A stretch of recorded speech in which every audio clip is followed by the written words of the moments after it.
Oke.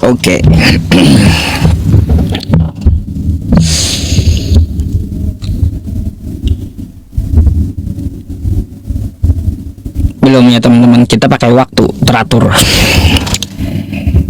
Baik teman-teman, kita sudah memperhatikan apa yang dikatakan oleh Yusuf tadi dalam uraiannya gitu ya, di dalam keagamaannya, bagaimana pandangannya terhadap salib. Jadi salib itu adalah hal yang paling fundamental dalam kekatolikan atau dalam kekristenan. Dengan kata Yusuf tadi, nubuatan sudah diadakan di zaman para nabi. Ya, termaktub di dalam kitab Yesaya 53 katanya. Lalu Yusuf tadi membawakan Yesaya 53. Di sini saya mempunyai pertanyaan buat Yusuf ya. Kalau ini dipaksa untuk Yesus ya. Ini pertanyaan saya. Pertama, Yesaya 53. Jika Yesaya 53 ini untuk Yesus, mari kita baca di ayat 10-nya. Nih. Tetapi ya, Tuhan berkehendak meremukkan dia dengan kesakitan apabila ia menyerahkan dirinya sebagai korban penebus salah.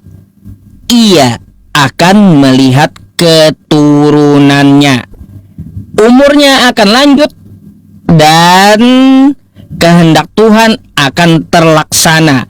Jika kata Yusuf, Yesaya 53 ini adalah ya nubuatan penyalipan Yesus, saya mau minta kepada Yusuf untuk menunjukkan mana istri dan anaknya Yesus. Itu dulu ya. Karena orang yang di sini dikatakan karena korban penebus salah itu ya teman-teman ya, penebus salah nih ya, penebus salah, ia akan melihat keturunannya. Jika ini dipaksa untuk Yesus, mana anak-anak Yesus, mana istri Yesus ya? Coba ya, silahkan dulu itu ya. Itu dulu lah yang kau pikir ya. Baru satu saya bertanya. Nah, terkait tentang masalah penyalipan di Al-Quran belum ada pertanyaan ya. Saya jadi nggak mengulas Al-Qurannya dulu ya teman-teman. Kita mengulas apa yang dikatakan oleh Yusuf aja ya, sesuai dengan tema. Jadi masalah penyalipan ini teman-teman, kita angkat siapa oknum yang tersalib dan bagaimana sejarahnya dan adakah nubuatannya. Ternyata ya Yusuf memakai Yesaya 53. Untuk apa? Untuk memaksakan bahwa itu adalah nubuatan untuk Yesus.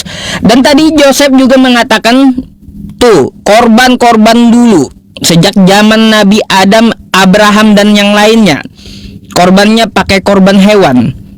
Lalu setelah zaman Yesus, korbannya pakai darah manusia. Sekarang aku minta dalil ya, dua pertanyaanku jadinya jadi sama kamu. Di mana nubuatannya di kitab para nabi atau di kitab Taurat menebus dosa itu memakai darah manusia? Ya, tolong dicarikan. Dulu kan kita tahu ya, kita tahu di perjanjian lama bagaimana orang menebus dosa. Pakai kulit hewan,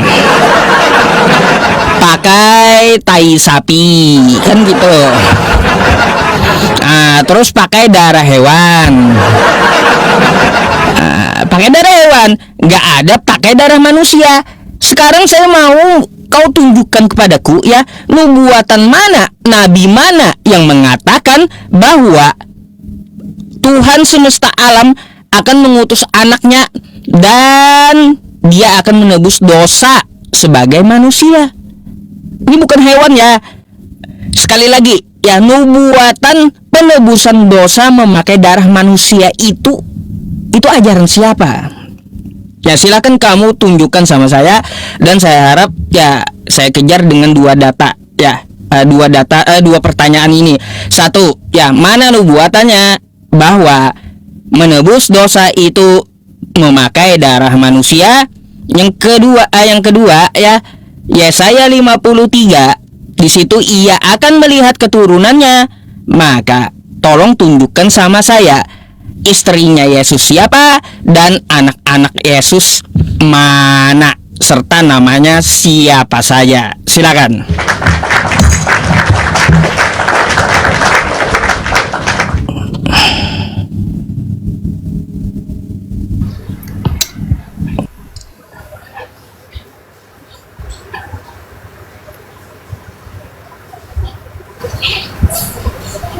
Oke, silakan di-mute lagi Ustadz ya. Silakan giliran saya. Oke, saya langsung saja jawab pertanyaan saya.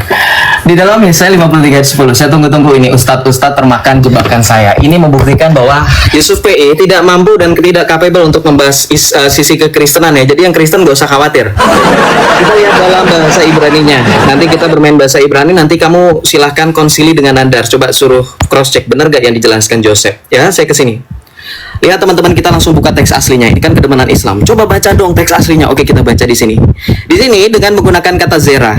Zera di sini, hisit ini tidak bermakna artinya keturunan secara biologis. Ya, ini tidak bermakna keturunan secara biologis. Kalau Anda baca di dalam Yesaya 57 ayat 3 sampai dengan 4 juga di situ menyebutkan zera. Kata zera di sini bukan berarti keturunan penyihir secara biologis, tapi keturunan orang-orang yang mengikuti orang-orang yang secara rohani menjadi pengikut penyihir itu.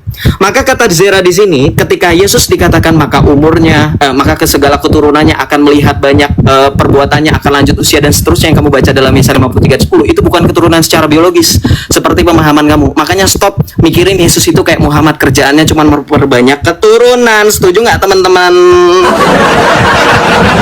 Memperbanyak cabang, memperbanyak lobang. Tidak seperti itu kerjaan Yesus. Jangan samain kayak Muhammad. Oke, jadi pikirannya ini zera, sit ini bukan berarti hanya merujuk kepada keturunan biologis, tapi secara rohani. Di mana buktinya bahwa Yesus punya keturunan rohani? Yuk kita baca Yohanes 1 ayat 12. Tetapi semua orang yang menerimanya diberinya kuasa supaya menjadi anak-anak Allah, yaitu yang mereka yang percaya dalam namanya. Haleluya, sudah ada jawabannya. Gampang sekali. Oke. Sekarang pertanyaan kedua saya sudah jawab ya. Nih, nanti jangan bilang belum terjawab. Oke. Pertanyaan kedua, imamat tentang nubuatan tentang menggunakan darah manusia. Kita singkat aja, jangan terlalu vulgar takut kena ban TikTok. Pakai dar manusia. Di dalam Imamat 17 ayat 11 kita baca di sini. Karena nyawa makhluk ada di dalam dar-darnya, dan aku telah memberikan dar-dar itu kepadamu di atas mesbah untuk mengadakan perdamaian bagi nyawamu, karena dar-dar mengadakan pendamaian dengan perantaraan nyawa. Jederkon, sudah langsung terjawab. Jangan kamu pikir saya murtad itu hanya demi selangkangan seperti iming-iming Islam. Saya murtad karena saya tahu kebenaran. Kalau kamu mempermasalahkan kurban kami dengan darah, saya permasalahkan kurban kamu dengan gunting kuku, cukur rambut, bulu rambut. Sesuai dengan hadis Nabi kamu. Ajaran siapa? Kurban itu dengan gunting kuku, cukur bulu rambut, dan semacamnya. Oke, dua pertanyaan saya jawab dalam kurun waktu hanya 3 menitan kurang. Oke, sekarang giliran saya bertanya, saya kembalikan kepada topik. Oke, saya kembalikan kepada topik tentang siapa yang disalibkan. Alkitab dengan jelas menyatakan, fakta sejarah menyatakan Yesus disalibkan. Para penulis Alkitab, kalau kamu menolak orang-orang yang tidak bertemu langsung, saya bisa tampilkan datanya setelah ini kalau kamu minta ya. Petrus, murid yang dikasihi dan murid yang dipilihnya sebagai pemimpin gereja, menyatakan Yesus disalib. Paulus berguru kepada Petrus dan Petrus mengkonfirmasi keberadaannya dalam 2 Petrus 3 ayat 15, mengkonfirmasi Yesus disalib. Yakobus, saudara dari beda ibu dengan Tuhan Yesus, mengkonfirmasi Yesus disalib. Yohanes, murid yang dikasihinya, satu-satunya murid dari ke-11 murid yang hadir di bawah kaki salib, menyaksikan Yesus sendiri yang disalibkan. Semua murid berani, bersedia, kehilangan nyawa karena memberitakan tentang salib. Anda tidak mau berbohong demi kebenaran. Setuju nggak?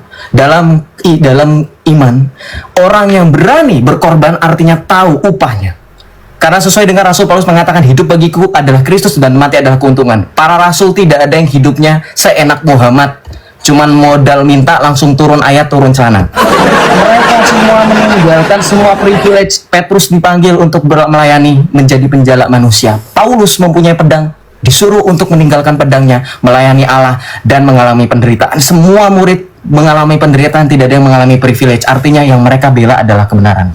Karena sekali lagi sesuai logika Yusuf PI dan Islam, Anda tidak mau mati hanya demi kesia-siaan dan kebohongan. Maka ketika para rasul memberitakan Yesus disalib dan nyawa mereka adalah taruhannya, saya sudah pastikan yang mereka katakan adalah fakta. Tinggal nanti kita bukakan ayat per ayat. Sekarang pertanyaan saya, sekali lagi, 10 detik terakhir saya hanya kasih satu pertanyaan.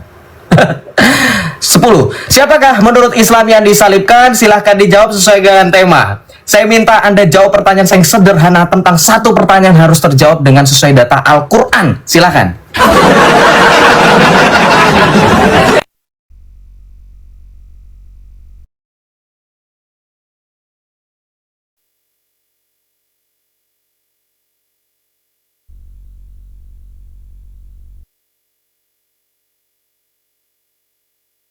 Silakan ya, diterima undangannya.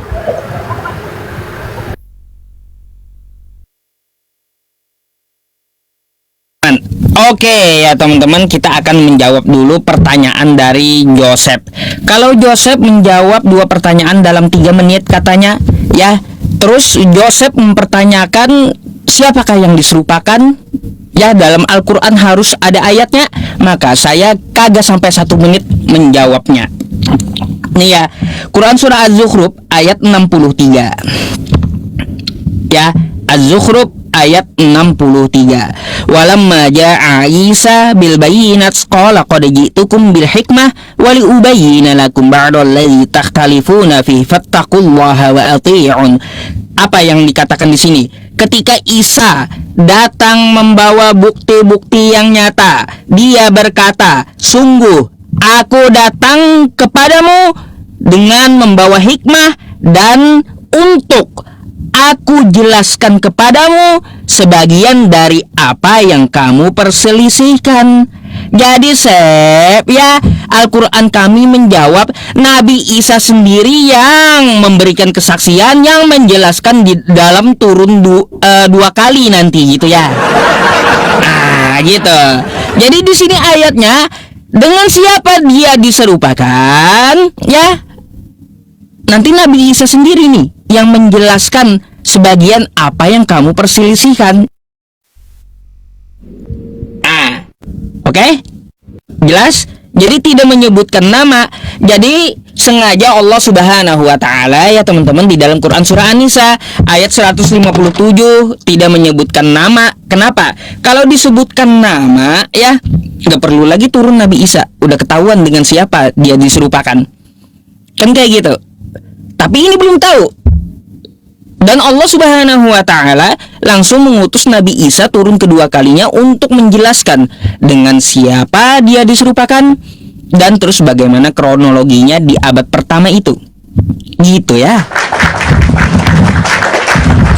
Tuh, agak sampai 1 menit saya jawabnya. Berkaitan tentang Yusuf ya. Ya saya 53. Kau perlu belajar lagi deh kayaknya ya.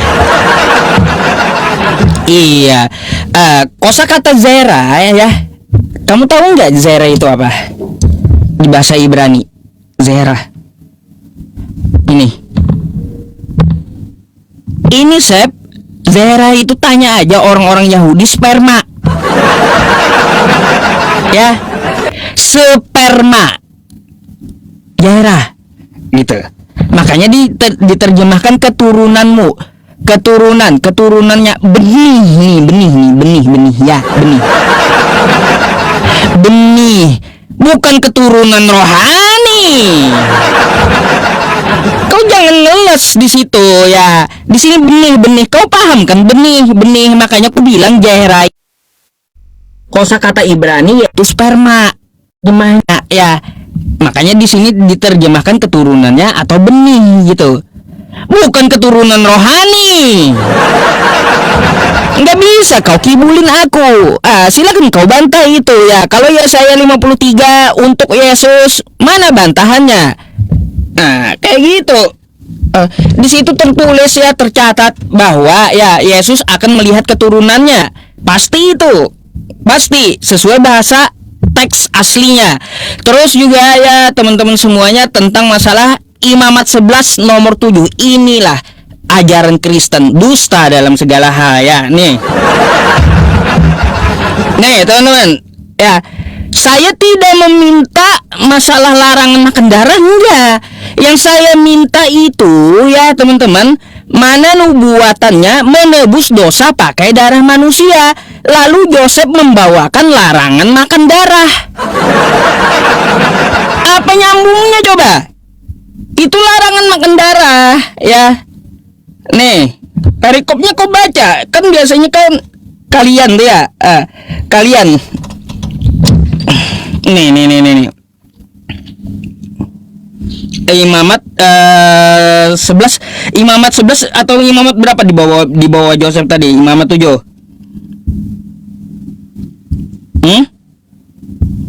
Imamat berapa tadi? Lupa aku. Sep, imamat berapa, Sep? Baik. Nah, korban penebus salah. Oke, imamat berapa saya lupa, teman-teman. Imamat berapa dia bawa tadi? Yang katanya di dalam dirinya ada makhluk gitu ya. Oke, biar dulu dah. Nanti akan saya bahas ini ya. Gak apa-apa, gak sempat. Dia nggak mau kasih waktu. Oh, imamat 17, baik. Silakan di mute ya. Beginilah Islam ya, kalau orang lagi menjelaskan makanya catat. Iqra itu jangan cuma dibaca tapi dicatat. Anda mau membantah data saya tapi Anda sendiri nggak tahu datanya yang mana. Jadi apa yang Anda bantah? Oh, ini Joseph ini membohong. Apa yang membohong? Kamu aja nggak tahu saya ngomong yang mana. Nah, yang membohong itu kamu. Hah? Beruntung ini adalah malam di mana Yusuf PI mempermalukan dirinya sendiri dan mempermalukan Islam ya. Dia nggak tahu imamat berapa tapi dia mengatakan saya pembohong. Oke, saya lanjutkan ya. Jadi kalau berbicara mengenai tentang penyaliban, tadi Yusuf PI menjawab, saya langsung bantah. Az-Zukhruf ayat 63 katanya Isa akan turun. Jadi Allah sengaja nggak kasih tahu siapa yang disalibkan supaya nanti Isa turun kasih tahu namanya. Woi. Surah Hud ayat pertama dalam Al-Quran, Alif Lam Ra tilka ayatul kitab. Sungguh ayat-ayat yang diturunkan dari Al-Quran itu memberikan penjelasan terperinci. Harus nambahin Isa juga supaya menjelaskan. Jadi tugas Isa turun nanti. Woi, kumpul. Saya mau kasih tahu. Kamu penasaran kan? 2000 tahun Allah itu nutup-nutupin. Kayak gitu ya Isa-nya. Wah, terlalu banyak drama sinetron. Ini ada part-partnya, part kesekian gitu ya. Oh, sinetron ini nyontek Islam ternyata. Begini ya, saya nggak mau terima jawaban itu, nggak masuk akal. Saya minta hadis. Karena kamu nggak bisa nyebutin ayat Al-Quran, hadis lah paling nggak. Ada nggak di dalam hadis Nabi Isa turun kasih tahu yang disalibkan siapa? Nggak ada, ini cuma asumsi kamu, cocokologi. Jelas ditanya siapa kok. Bilang aja nggak ada, sudah selesai supaya kita sudah tahu kesimpulannya Al-Quran bukan kitab suci. Oke, kamu mempertanyakan dengan tadi keturunan secara rohani, kamu bilang katanya itu sperma. Kamu tuh bisa bahasa Inggris gak sih? Itu ya, makanya saya bilang buang pikiran Muhammad itu. Ya, coba kamu baca A'udzubillahi minasyaitonirrajim. Lindungilah aku dari godaan setan terkutuk, yaitu bawaannya pengen keluar. Keluar mana, lihat. Ini ya. Nih lihat. Ini zerah teman-teman, zera. Ini nggak cuma tema. Kamu bayangin deh bahasa Inggris, yielding seed and fruit. Masa buah ini bisa mekar karena air mani? Jangan kamu samakan kayak Al-Quranmu lah. Air mani itu keluar dari tulang sumsum. Ini bukan berarti hanya sperma, artinya banyak arti. Kan Ustadz juga mengerti bahasa Arab itu dari rumpun Semit kuno. Satu kata itu bermakna artinya. Maka ketika tadi saya tunjukkan zera itu bukan hanya keturunan biologis, yaitu disebut dengan anak-anak Allah, kamu terima. Ketika seorang guru menyebut anak-anakku yang kukasihi, apakah berarti gurunya itu punya anak sebanyak sekelas itu? Jadi tolonglah ya, Muhammad nggak usah dibawa-bawa dalam diskusi kita. Memang beliau itu suka sekali memperbanyak keturunan. Ya, saya sudah jawab. Oke, sekarang kamu tadi mau mempermasalahkan ini tentang larangan makan darah. Yang dipermasalahkan sama kamu kan tentang kamu bertanya, adakah dalam perjanjian lama bahwa membebaskan, menebuskan dosa itu pakai darah? Kamu baca nggak baik-baik di sini? Islam itu suka aneh. Mereka mengutip ayat kita sembarangan sembarangan kita terima. Tapi ketika kita memakai cara yang sama, kutip ayat yang cuman satu ayat kita potong, mereka nggak suka, mereka suruh kita baca perikop. Ini dunia kebalik Islam. Kami lebih tahu daripada Anda. Nanti kalau saya pakai cara yang sama, nanti MUI ngamuk-ngamuk bilangnya Joseph itu mempreteli Al-Quran. Ini yang kamu mempermasalahkan, silahkan saya bacakan ulang. Karena nyawa makhluk ada di dalam darahnya, dan aku perhatikan telah memberikan darah itu kepadamu di atas mezbah untuk mengadakan pendamaian bagi nyawamu. Karena dar mengadakan pendamaian dengan perantara nyawa. Sudah saya ulangi ya di situ. Oke, nanti perjanjian lama ayat-ayatnya tentang pengorbanan, tentang pertumpahan darah untuk pembebasan nyawa, pembebasan dari dosa, nanti saya akan tampilkan. Oke, sekarang saya ulangi lagi 10 detik terakhir seperti biasa. Saya ulangi lagi pertanyaannya. Tidak terjawab. Siapa yang disalibkan? Jangan pakai asumsi. Jangan pakai, dalam Az-Zuhruf ayat 63 nanti Isa, kalau kamu saya tantang baca asbabun nuzulnya, berani nggak? Itu tidak berbicara nantinya Isa akan ngomongin tentang siapa yang disalibkan. Tidak ada. Kalau teman-teman Islam mau jujur sesuai dengan hadis, Isa itu turun hanya untuk membun-bun babi, jadi tukang jagal. Jadi tukang gergaji bangunan, ngancurin salib. Ya, jadi saya minta sekali lagi 10 detik terakhir saya ulangi pertanyaan saya, siapa yang disalibkan sesuai data Al-Quran? Saya minta karena temanya tentang Alkitab dan Al-Quran.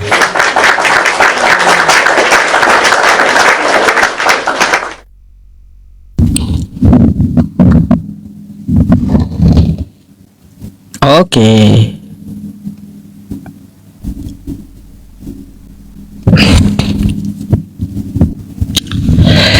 Inilah ya Joseph, teman-teman ya. Supaya mempermalukan dirinya malam ini. Itulah ya. Bukan mempermalukan Sep ya, karena ya kitab kau itu di dalam otakku gitu.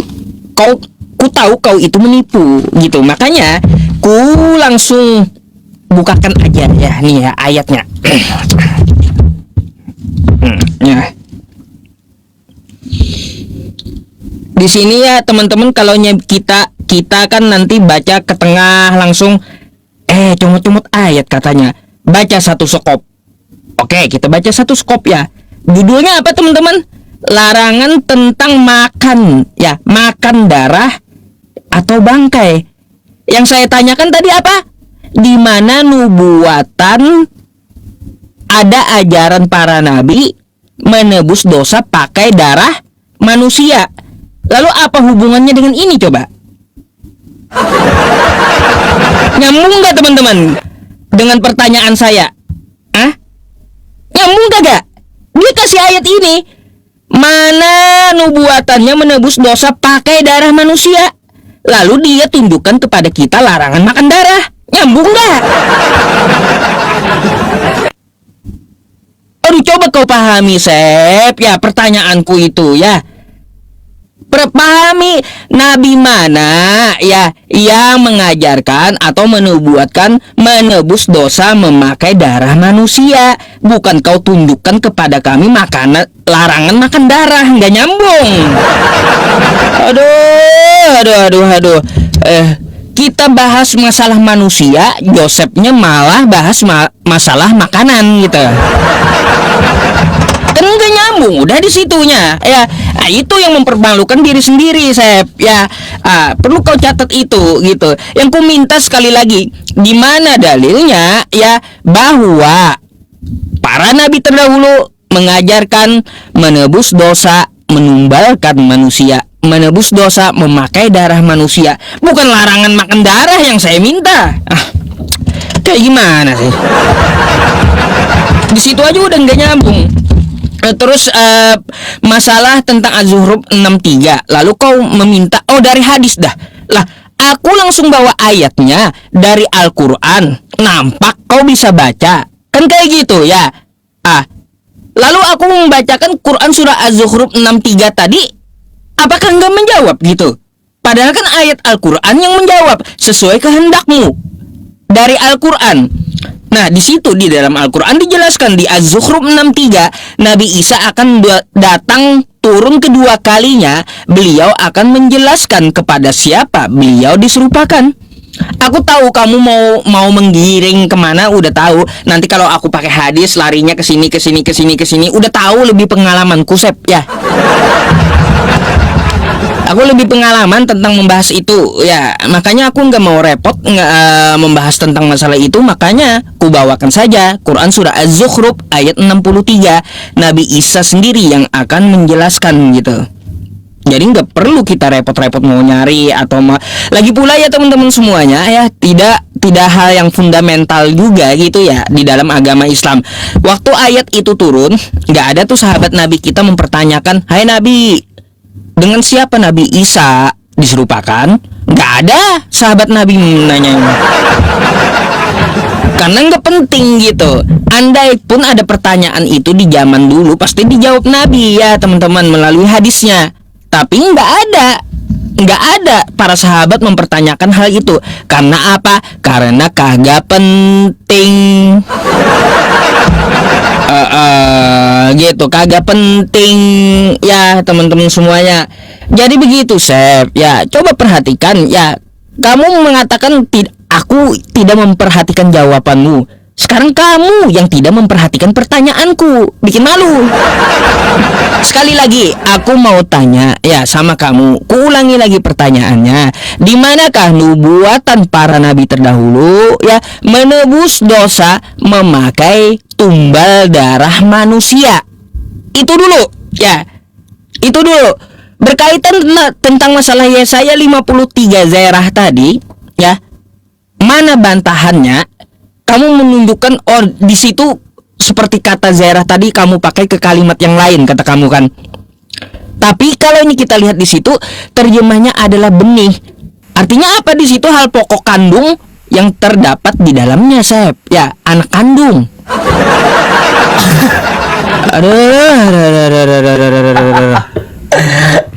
Aduh, ampun. Oke, silakan di mute. Oke, sekarang giliran saya. Masih bahas jagi, sit. Sit di situ artinya apa? Ustadz Yusuf PI belajar bahasa Inggris. Punya donatur suruh sekolahin ke bahasa Inggris ke Kampung Pare, Kampung Inggris Pare, ya. Capek itu bolak-balik saya sudah tunjukkan. Jadi saya tadi sudah bilang, dengerin. Bahasa apapun, bahasa Inggris, bahasa selain daripada bahasa kita, itu punya banyak makna. Ya, satu kata punya banyak makna, pahami. Maka ketika dikatakan zerah dalam bahasa Ibrani, kalau dalam konteks itu dikatakan keturunan, itu bukan hanya bermakna secara biologis, itu kata kiasan bermakna anak rohani, keturunan rohani. Sesuai dengan kejadian ketika digunakan kata zerah yang tadi saya tampilkan. Kata zerah digunakan dalam kitab kejadian berkenaan mengenai benih-benih yang muncul, itu bukan air mani, bukan anak kandung. Jadi sesuai dengan konteksnya, itu kiasan yang nanti digenapi dalam Yohanes 1 ayat 12. Bahwa orang-orang yang percaya diberinya kuasa sehingga menjadi anak-anak Allah, ya kan? Kenapa Islam gak mau bahas ini? Karena mereka cemburu, mereka adalah hamba Allah. Padahal kalau dalam Alkitab hamba itu adalah budak. Dosa, tapi gak apa-apa. Gini, balik lagi Ustadz. Imamat 17 ayat 11, Ustadz permasalahkan mengenai bahwa itu adalah larangan makan darah. Betul. Ustadz tahu nggak kenapa nggak boleh makan darah? Karena tadi sudah dijelaskan di ayat 11. Darah itu lambang penebusan, pemurnian dosa, dipersembahkan ke atas mezbah. Itu sudah menjadi bayang-bayang. Makanya kalau Ustadz tanya, tidak ada nubuatan yang spesifik. Kenapa? Karena ini bukan pikiran Islam, apa-apa harus instan. Kamu aja ditanya mengenai yang permasalahan sepele aja nggak ada. Padahal jawabannya jelas. Jangan geleng-geleng kepala. Lihat. Nih, kita lihat di dalam Ibrani 10 ayat 1. Di dalam hukum Taurat hanya terdapat bayangan saja dari keselamatan yang akan datang dan bukan hakikat dari keselamatan itu sendiri. Karena itu dengan korban yang sama yang setiap tahun terus-menerus dipersembahkan, hukum Taurat tidak mampu menyempurnakan mereka yang datang mengambil bagian di dalamnya. Jadi alasan kenapa bangsa Israel tidak boleh makan darah, karena darah itu melambangkan penyucian. Sama seperti kalau kamu baca di dalam Injil Matius, di mana Tuhan Yesus mengatakan, inilah darahku, darah yang kutumpahkan bagimu dan bagi banyak orang. Maka kita memakan tubuh dan darah Kristus dalam rupa hosti dan anggur. Itulah penyempurnaannya. Maka di dalam imamat kenapa dilarang? Karena imamat ini berkenaan sebelum kedatangan Mesias. Itu menjadi satu-satunya keselamatan mereka. Oke, paham? Ya, maka ketika kamu berbicara mengenai nubuatan, tadi sudah digenapi di dalam Ibrani 10 ayat 1 bahwa Yesus dikatakan sebagai anak domba Allah dalam Injil Yohanes oleh Rasul Yohanes. Inilah anak domba Allah. Yesus dikatakan sebagai anak domba. Kenapa? Karena Yesus adalah sesuai dengan nubuatan dalam kitab para nabi. Seperti dalam Yesaya kan betul, seperti anak domba yang digiring kepada tempat penyiksaan dan tidak membuka mulutnya. Yesus dikatakan sebagai anak domba. Maka Yesus itu dikatakan sebagai anak domba bukan berarti dia hewan. Itu kata kiasan juga, jangan sampai salah ya Islam ya. Oke. Selanjutnya saya bahas mengenai katanya Ustadz Yusuf PI, para sahabat itu tidak pernah bertanya mengenai penyaliban ya. Yang gimana mau nanya, orang nggak boleh menanya kok sama Allah katanya. Islam yang ada di sana, kamu percaya nggak kenapa para sahabat Nabi nggak pernah bertanya-tanya? Lihat Al-Maidah 101 Ustadz baca, wahai orang-orang beriman, janganlah kamu menanyakan kepada nabimu hal-hal yang jika diterangkan kepadamu menyusahkan kamu. Nyusahin katanya kalau nanya, nyusahin kalau tanya. Al-Maidah 101 katanya. Jadi kenapa nggak ada yang nanya tentang penyaliban? Karena kata Allah dilarang bertanya. Tuh. Ya, kemudian saya balik lagi. Kalau Anda ngotot dalam surah Az-Zukhruf ayat yang ke-63, nanti kamu jawab ya itu kenapa nggak boleh bertanya. Ya, ternyata bikin susah. Nggak mau, bukannya nggak ada yang nanya, tapi dilarang ya, pada takut. Kamu baca di sini, tidak ada satupun ya yang akan menjelaskan sesuai dengan tafsir atau asbabun nuzul apa yang diselisihkan. Apakah penyaliban? Enggak. Ini ajaran-ajaran. Sekarang, kalau memang Nabi Isa menjelaskan, kenapa dalam surah Hud ayat pertama dikatakan Al-Quran itu ayat yang telah disusun dengan rapi kemudian dijelaskan secara terperinci? Ustadz, jawab. Kenapa Al-Quran dikatakan sebagai kitab sempurna? Karena dia menjelaskan secara terperinci dan diturunkan dari sisi Allah yang maha bijaksana lagi maha teliti. Ternyata Allah butuh bantuan Isa sebagai sekretaris pribadi untuk menjelaskan lagi. Maka sesuai dengan klaim Allah, 5 detik terakhir saya ulangi pertanyaan saya sesuai dengan klaimnya. Siapa yang disalibkan menurut Al-Quran? Silakan dijawab.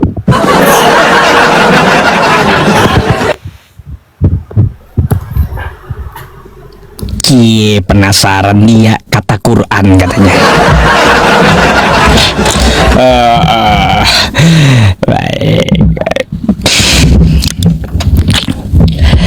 Baik Joseph, aku akan bawakan dulu ya Quran aku ya.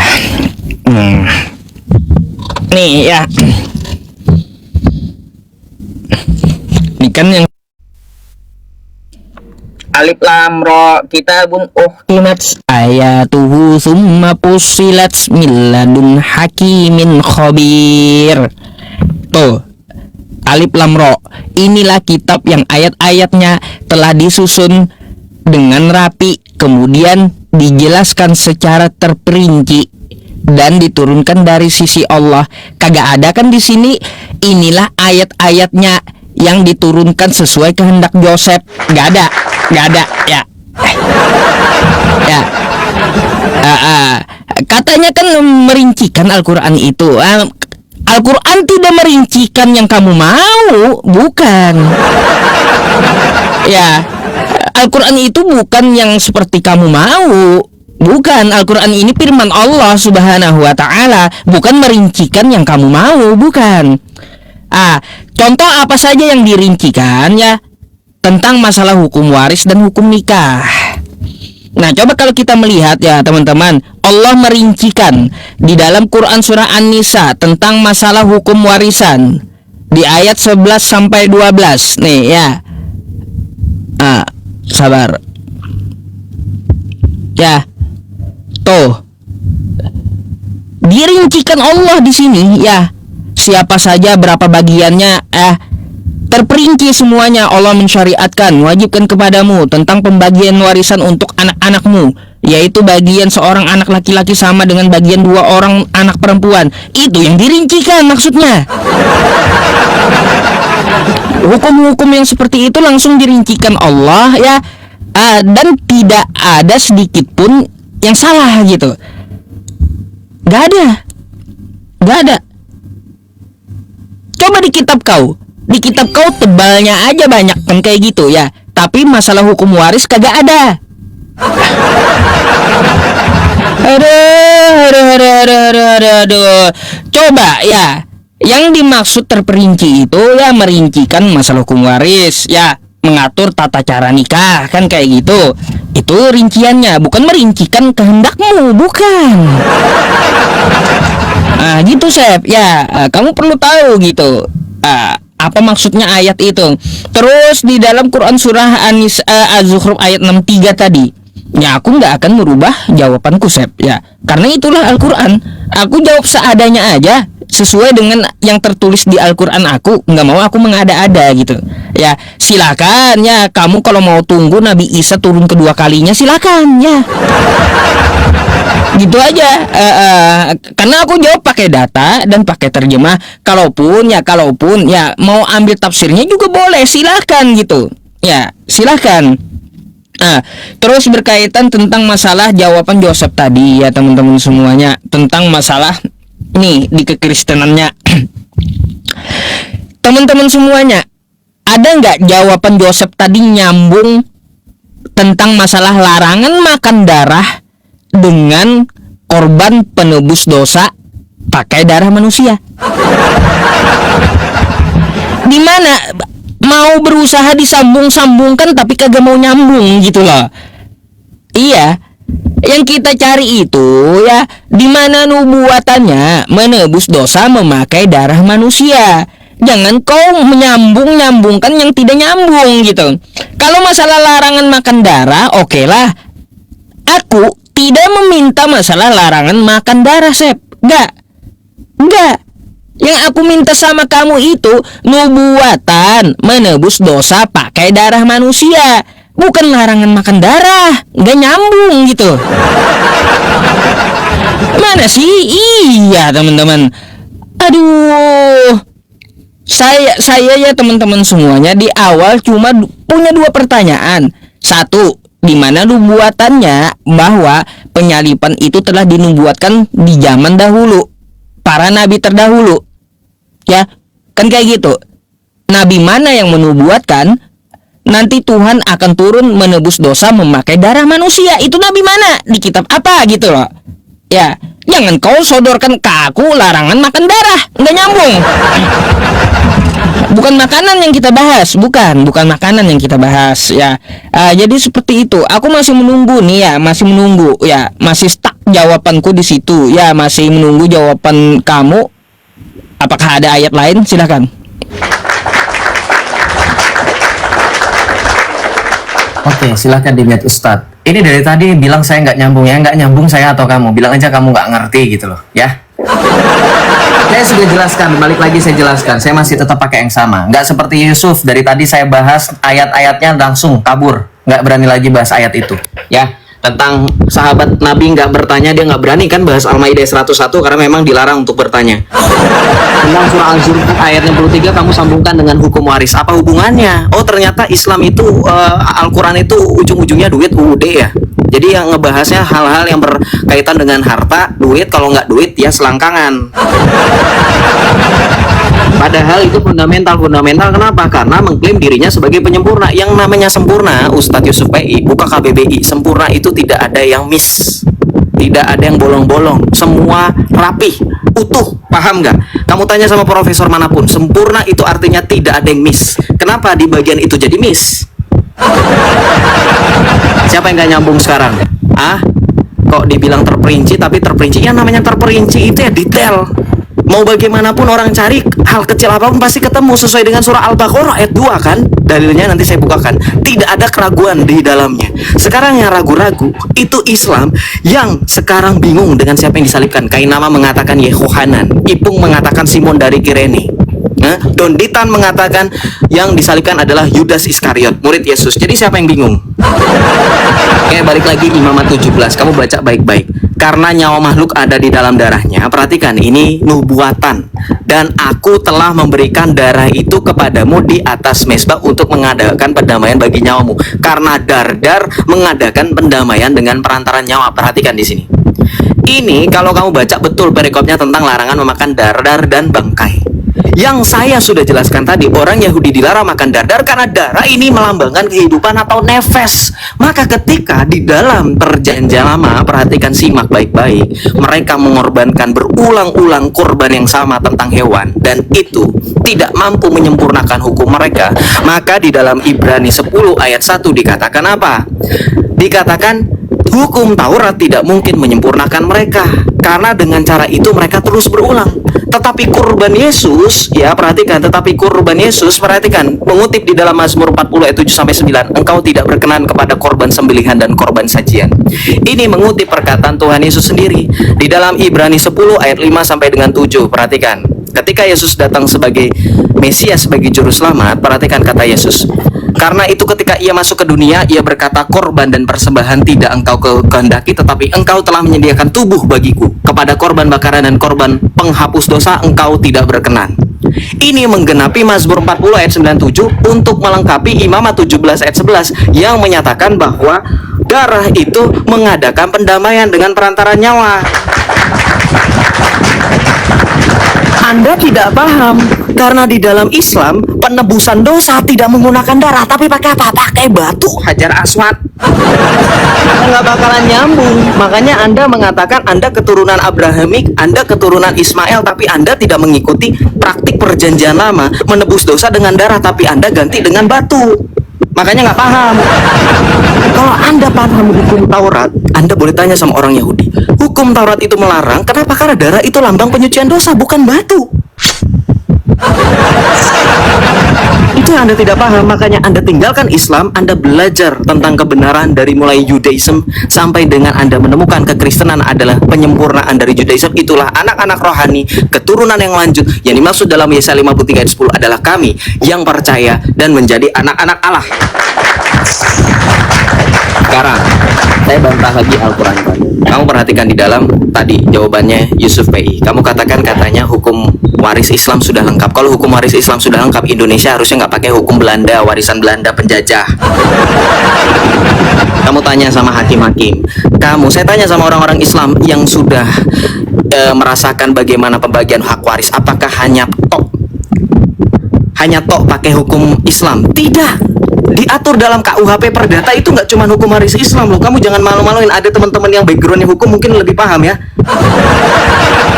Lagi apa hubungannya diskusi kita dengan hukum waris dan kawin? Sudah, jangan poligami mulu pemikirannya. Oke, kita lanjut lagi. Saya tanya sama kamu, sesuai dengan surah Hud ayat pertama, di sini terperinci, rapi. Allah Maha teliti. Kalau Allah Maha teliti, siapa yang disalibkan? Saya tetap konsisten loh dengan pertanyaan saya karena tidak menjawab. Siapa yang disalibkan? Saya nanya sama Al-Quran. Al-Quran itu perkataan Allah, bukan perkataan Isa. Silahkan dijawab.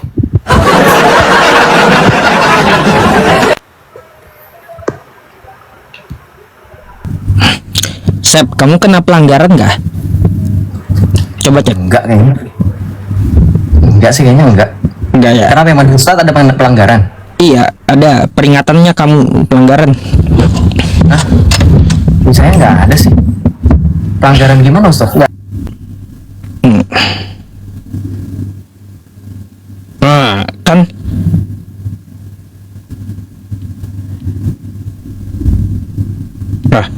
hilang kan? Hilang. Baru juga dibilang pelanggaran, ku bilang kan gitu. Hilang ya. Aduh, baru juga saya bilang ya teman-teman, kau tuh pelanggaran tuh ada tuh tandanya. Ngotot dia. Hilang nih. Joseph nggak ada lagi lab dia. Dihentikan tok-tok kayaknya. Dihentikan tok-tok kayaknya dia. Nggak ada lagi itu. Aduh. Nggak ada lagi, kita tunggu sebentar ya teman-teman. Nggak ada lagi. Iya, hilang, bener. Dihentikan tok-tok. Pelanggaran dia. Peringatannya di tempat saya 2 kali. Ya tadi ya teman-teman, kagak nyambung aja. Kita minta nubuatan makan darah, malah disodori ayat tentang masalah larangan makan darah. Kita minta nubuatan penebusan dosa memakai darah manusia, Lalu disodorkan ayat larangan makan darah. Nyambungnya di mana? Ada kacau juga ya. Tapi sayang sih Josephnya ya teman-teman, pelanggaran dia. Kayaknya ke-ban akunnya itu. Ke-banned dia. Habis kayaknya akunnya. Udah kena semua dia. Udah kena semua itu. Kayaknya nggak bisa lagi dia. Nggak bisa lagi. Teman-teman semuanya, sebelum kita melanjutkan ya teman-teman sekalian, ini udah tanggal 23 di bulan ini ya teman-teman, bulan September. Teman-teman semuanya, saya mengajak teman-teman semuanya untuk menutup bulan ini dengan mencukupkan amal jariah kita untuk membelikan mushaf Al-Quran kepada adik-adik kita yang sedang memerlukan Al-Quran di pondok pesantren ya teman-teman semuanya. Jika ada amal jariah dari Anda, tolong dikirim ke WhatsApp saya gitu ya teman-teman semuanya. Nanti akan kita salurkan ke daerah Aceh insyaallah.